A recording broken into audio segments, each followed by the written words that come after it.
Hello there, Kevin here with another episode of the Feel Good English Podcast.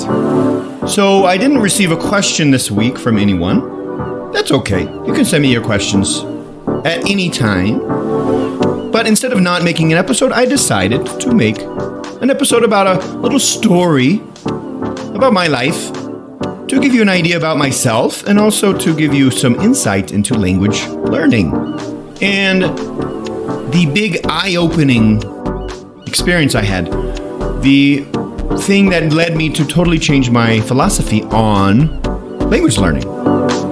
So I'll get into that story in a minute. First, I'd like to thank you listeners out there who became members this week.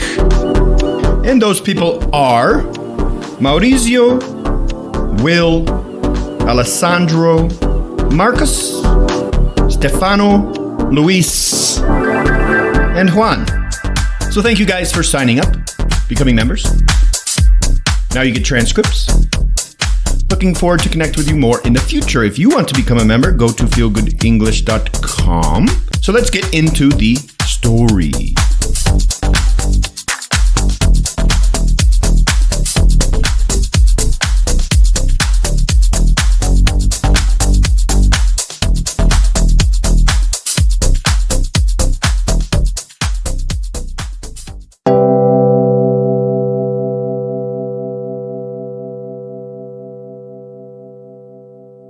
So when I was around 23, I decided that I wanted to study in a different country. I was studying psychology here in the US, in Colorado, but I really wanted to travel and do something different and experience a different culture, another language, and I thought doing that in school would be a good idea.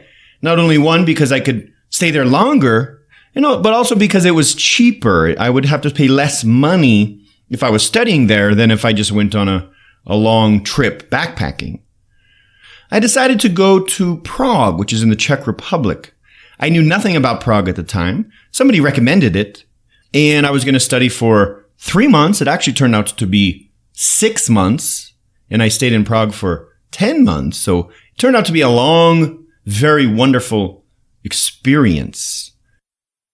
So when I went there, I actually studied economics. They didn't have a psychology program, so I took a year off from that and started studying business.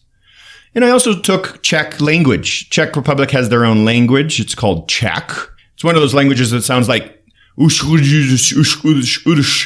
very rough. A lot of consonant letters in their words. Very difficult language. Definitely a very tricky language to learn. But, of course, I was going to try to learn the language while I was there.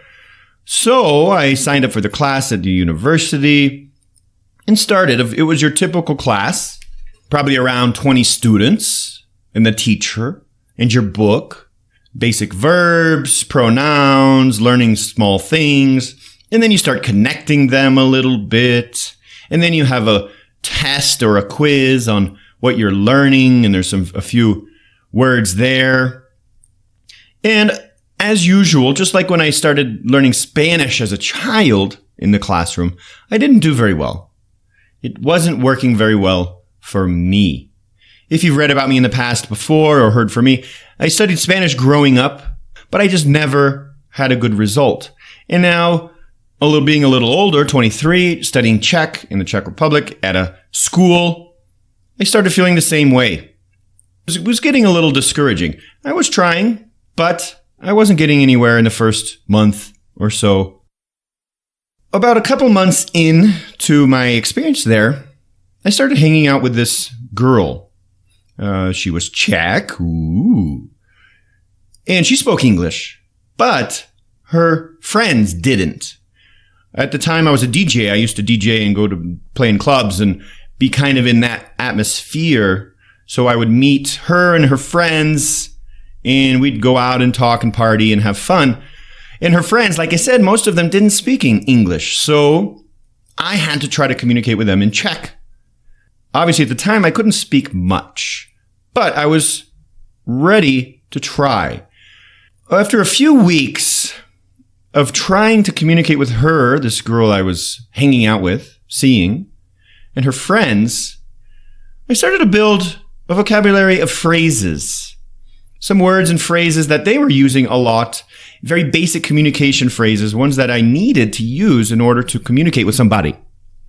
After a few weeks of this, I went back to the Czech class, and the teacher was asking questions about something, and she wanted to get an answer from students. And of course, in a classroom, usually they're looking for one answer. It's like the correct answer to her question. But whatever she asked me, I don't remember what it was, I gave a different answer. And it was correct. It was just not from the book. It was just something that I learned in the streets. But it worked. It was communication, and it answered her question. And she looked at me surprised, like, wow, where did you learn that? And I said, oh, I learned it for some Czech friends.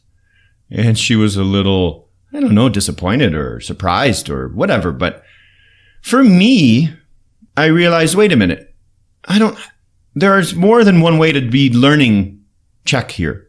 I could be sitting in the classroom looking for that one right answer. And if I don't have that one right answer, I feel stupid. Or I could go out and just start communicating with people, writing things down, asking a lot of questions. These questions are very relevant to the moment, so they're very real. And I could learn that way. At that moment, I thought, well, this is what's been going on. This is why I've never been able to learn a language in a classroom. It doesn't work for me. It wasn't real. It wasn't exciting. It wasn't useful. It wasn't current. A lot of times we're learning English or a language, and we're learning things that aren't used that often. But we spend time on a book that was maybe made 20 years ago or 10 years ago. And it's very generic language. So I realized, why don't I just learn the real Czech, doing it out with friends and doing it over some beers at 4 a.m. in a dark club that you can learn a lot in that situation, instead of worrying about getting the right answer in class. So anyway, I continued with the class. I had to finish the semester. I did okay. And I'm sure I learned some things. It's nice to have a little mix sometimes. I learned some things. But I continued seeing this girl, continued practicing outside of class. And you know what? I progressed faster than most of the other students in the classroom. They would use me when we'd go out and walk around the streets and go get a coffee or something. They'd usually tell me to go up and order something. Or at the train station, I would go buy the tickets. And you know what? This confirmed for me that this approach is better, especially for me. This approach isn't for everybody, but for me, it's much better. It's much more entertaining and real and authentic. I think it's important to express yourself through language, and learning this way helps you do that. This totally transformed the way that I learn languages and that I teach language. Implementing these ideas after many years of teaching English, I developed a style of using these techniques of helping people naturally build their English skills, connect them to things that make them happy. Don't study English, study things that make you happy, that are interesting. Build your life around English. And let the English come second and learning come first. So you're learning things in English, but the content you're learning should be priority. So now I want you to decide for yourself, which kind of English path or journey are you going to take? And either one is valid. If you like learning in a school, if you like learning from books, if you really like making sure your grammar is really good, then you can do that. It takes a little longer. You also have to enjoy studying language because it's a language, and a lot of people don't. But that is a path you can take. That is one journey that you can take.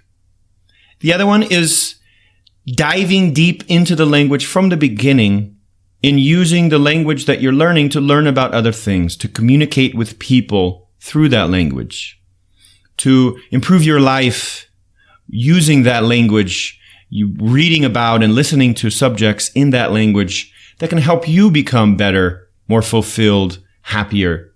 This is a method that works. Sometimes people don't have faith. They are taught from an early age that they need to learn very formally, in a very structured way. But I can promise you, and I have seen students do this, the ones that get excited about English, they find topics to learn about and to study and to follow, and they do it by using the English language. And they don't stress about how many times they listen to the audio or if they memorize all of the words in the audio. They don't worry about that. They just worry about enjoying it. Just put time into it, have patience, and you will come out a fluent speaker. I know that. That's how I learned Portuguese. 100%. I didn't like classes, so I learned in the streets, asking a lot of questions, being curious. You have to have courage when you use the language, and that's just part of it.